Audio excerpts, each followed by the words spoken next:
Ibandla lakho leli wena okhonza kulona linika labantu abanganakho ukudla. Did you know that?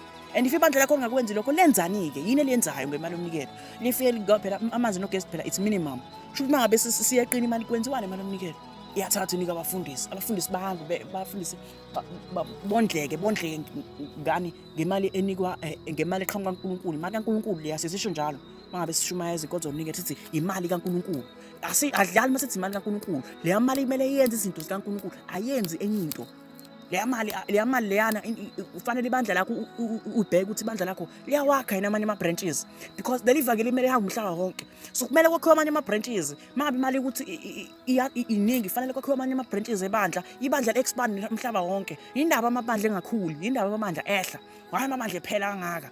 Bazothi thina ngoba sishumala ku-social media sisabantu abanganikeli siqeda amabandla, kanti asiwaqeda amabandla. Lalela, le mali le akuyona yokugebenga abantu.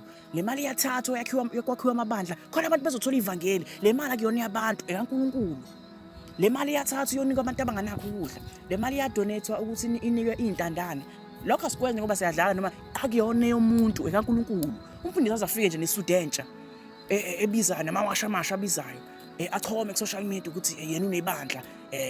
Abanye abafundisi banamabandla amancane. Labo bafundisi abanqeni futhi ukuthi befavorishe umuntu onikela kakhulu nomuntu onganikeli kakhulu. Ngobani? It's corrupt. Mina I'm not preaching against umnikelo. Umnikelo ubaluleke kakhulu, probably more than anything esike siyenza mangabe sesithi sisontweni ngesonto. Ayikho inkonzo ebaluleke nje inkonzo yomnikelo. Umnikelo mina unikele ngakonke onakho ngoba khona onganalo utho ozosizakala ngawe. Unikela futhi agcini ngesonto, ukwenza on everyday basis. Uyababona abantu behlupheka benenkinga, unikela njalo. I'm not preaching against inkonzo yomnikelo. Umnikelo futhi ukuhamba uyonika izwi lenkosi umuntu. Khona abaningi abantu abangakholwa emhlabeni, khona abantu abanganayo ipurpose empilweni, khona abantu aba-evil, khona abantu umuntu angabulala umuntu manje ngabe indaba zalutho. These people need izwi laNkulunkulu. Wena ukufika kuwena nomuntu lo mhlawumbe umsizile ngempilo, usumnikelile noma ungakhiphanga imali, noma ukhiphe iy'ngubo zakho, noma iy'cathulo zakho ongasayiqgoki.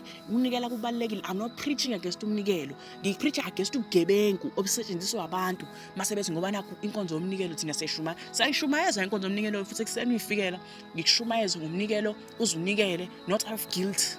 Ngigqugquzela ukuthi uNkulunkulu osezulwini wanikela ngiyakhe indodana. Awukho umnikelo odlula loyo. Wakhipha indodana not angikhulumi ngendodana enormally. Indodana ehlele ehlalweni sobukhosi, emele ubukhosi bonke bomhlaba. The king of everything. Wanikela ngaleyo nkosi leyo. Ukuthi mina nawe sisizakale, sisindiswe, sibe ngabasindisiwe. Awukho umnikelo odlula lowo. uNkulunkulu wakhipha umnikelo wokuqala, umnikelo omkhulu nawo wonke umnikelo. Futhi umnikelo kuyoba wona wodwa umnikelo mangabe sobeka iminikelo phambili, because u-outranka yonke iminikelo emhlabeni ezelwe yodwa ukuthi sina nje sikholwe singabhubhi. Imagine. So le nkonzo yomnikelo ibalulekile. Musuku ngithatha ngazi ukuthi angiyithandi le nkonzo yomnikelo. In fact ngiyayimela, ngiyoma phambili.